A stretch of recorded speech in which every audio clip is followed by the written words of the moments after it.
Hello everyone, in today's video, I'm going to show you how to fix lag and FPS drop in Skate 4. First, open Settings on your computer. Now, click on Windows Update from the left side of the screen. Here, click on Check for Updates to make sure your system is up to date. If updates are available, install them and wait for the process to finish. Next, go back and type Device Manager in the search bar. Then click on it from the search results. In the Device Manager window, click on Display Adapters to expand it. Now, right-click on your graphics driver and select Update Driver.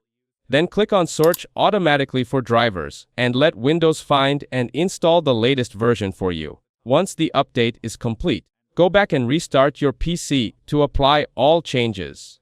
After restarting, open Skate 4 again. Your game should now run smoother with fewer lags and better FPS. That's it. Thanks for watching. Don't forget to like and subscribe for more videos.